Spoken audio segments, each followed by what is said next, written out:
बात करेंगे झारखंड की, जहां गिरिडीह में आपकी योजना आपकी सरकार आपके द्वार कार्यक्रम का मुख्यमंत्री हेमंत सोरेन ने उद्घाटन किया।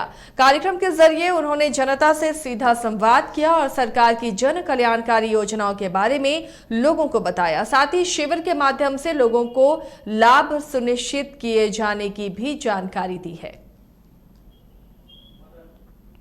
सहयोगी मदन हमारे साथ जुड़े हुए हैं, मदन का रुख करते हैं। मदन, फिर से शुरू हुआ आपकी योजना आपकी सरकार आपके द्वार। जब पिछले साल भी ये शुरू हुआ था तो काफी लाभुकों को इसका लाभ मिला था। एक बार फिर से मुख्यमंत्री ने इसकी शुरुआत की है और हर जिले के प्रखंडों में ये शिविर लगाए जाएंगे। लोगों को जो समस्याएं हैं उनका गांव में ही निराकरण करेंगे प्रशासनिक अधिकारी। कितना फायदा इससे ग्रामीण इलाकों में होता है? बिल्कुल, देखिए दूसरे फेज में इस कार्यक्रम की शुरुआत आज से हुई है और गिरिडीह से मुख्यमंत्री हेमंत सोरेन ने इस कार्यक्रम की शुरुआत की है। आज अगर बात करें तो कुल 48 योजनाओं का शिलान्यास और लगभग 1000 करोड़ के परिसंपत्तियों का वितरण किया, जिसमें लगभग 5,22,000 लोगों को इसका सीधा लाभ मिला है। साथ ही सावित्रीबाई फूले किशोरी समृद्धि योजना की भी शुरुआत आज से हुई है।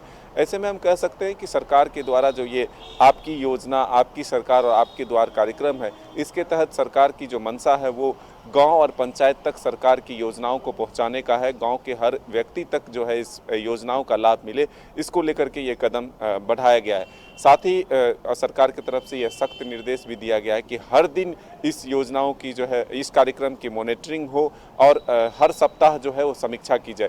इसके साथ ही कई और भी घोषणाएं वहां से की गई है, जैसे कि अब झारखंड बोर्ड के साथ साथ जो ICSE बोर्ड और जो CBSE बोर्ड है, इसके जो उत्तीर्ण 10वीं और 12वीं के छात्र होंगे उन्हें भी सम्मानित किया जाएगा। साथ ही सांप, बिच्छू या वज्रपात या फिर हाथी के रौंदने से किसी व्यक्ति की अगर मौत होती है तो उन्हें 4 लाख रुपए तक की सहायता राशि दिए जाएंगे। तो ऐसे में ये हम कह सकते हैं कि पर्यावरण को संरक्षित रखने के लिए भी एक मैसेज दिया गया है कि अगर पर्यावरण को संरक्षित रखना है तो हमें पर्यावरण से प्रेम करना होगा।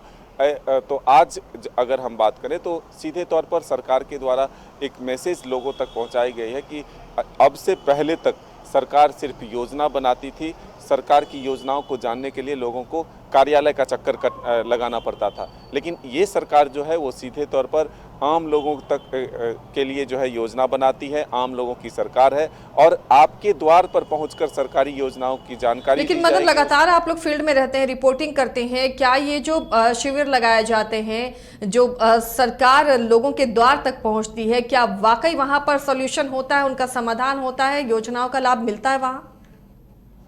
अगर आप हकीकत कहें तो ज़रूर कुछ तो लाभ होता है, लेकिन जितनी बातें की जाती है वो पूर्णतः जो है सफलता उसमें हासिल नहीं होती है। कार्यक्रम की शुरुआत के दौर में ज़रूर सक्रिय दिखते हैं अधिकारी, लेकिन जैसे जैसे समय बीतता है अधिकारी भी सुस्त पड़ते दिखते हैं। लेकिन ये दूसरा चरण है इस कार्यक्रम का, तो इसलिए हम कह सकते हैं कि जो कमियां पिछली बार रही है उसको ध्यान में रखते हुए मुख्यमंत्री हेमंत सोरेन खुद इस कार्यक्रम का मॉनिटरिंग करेंगे। और देखिए, अब 2 वर्ष के बाद चुनाव होने हैं, ऐसे में सरकार के पास भी वक्त कम है। कोरोना ने 2 वर्ष पहले ही ले लिए हैं, तो ऐसे में अब सरकार इस 2 वर्ष को जो है एक गति दे करके काम करने की कोशिश करेगी कि जो भी काम बचे हुए हैं जनता को अधिक से अधिक योजनाओं का लाभ कैसे मिल सके, ताकि जो चुनाव में अगर ये सरकार जाती है तो फिर से एक बार उन्हें बहुमत मिल सके। ये कोशिश ज़रूर सरकार की तरफ से की गई है और सीधे लोगों तक कनेक्ट करने की कोशिश हुई है इस कार्यक्रम के तहत। आप नाम से ही समझ सकते हैं, सरकार आपकी योजना आपकी सरकार आपके द्वार। तो ऐसे में अब हर प्रखंड में हर पंचायत में अगर शिविर लगते हैं, लोगों के अगर वृद्धा पेंशन के काम हैं या फिर अन्य जो छोटे छोटे ज़रूरतों के कागजात हैं, जो ये कार्यालय का चक्कर लगाना पड़ता है लोगों को, अगर वो दरवाजे पर सरकार के कैंप लगते हैं और फिर वहीं से उनका काम अगर हो जाता है तो फिर ये लोगों को भी काफ़ी सहूलियत होगी। और सरकार की जो कोशिश है कि अधिकारी उनके दरवाजे तक पहुंचे और उनके जो काम है उसका निपटारा हो सके, तो ये एक सफल प्रयास माना जा सकता है। एक अच्छी कोशिश और इसका फायदा होता हुआ भी नजर आता है कि प्रखंडों के चक्कर नहीं लगाने पड़ते हैं ग्रामीण इलाकों के लोगों को, क्योंकि सुदूरवर्ती इलाकों से आते हैं और काफी परेशान होते हैं अपनी एक योजना का लाभ पाने के लिए। बहुत बहुत शुक्रिया मदन इस तमाम जानकारी के लिए।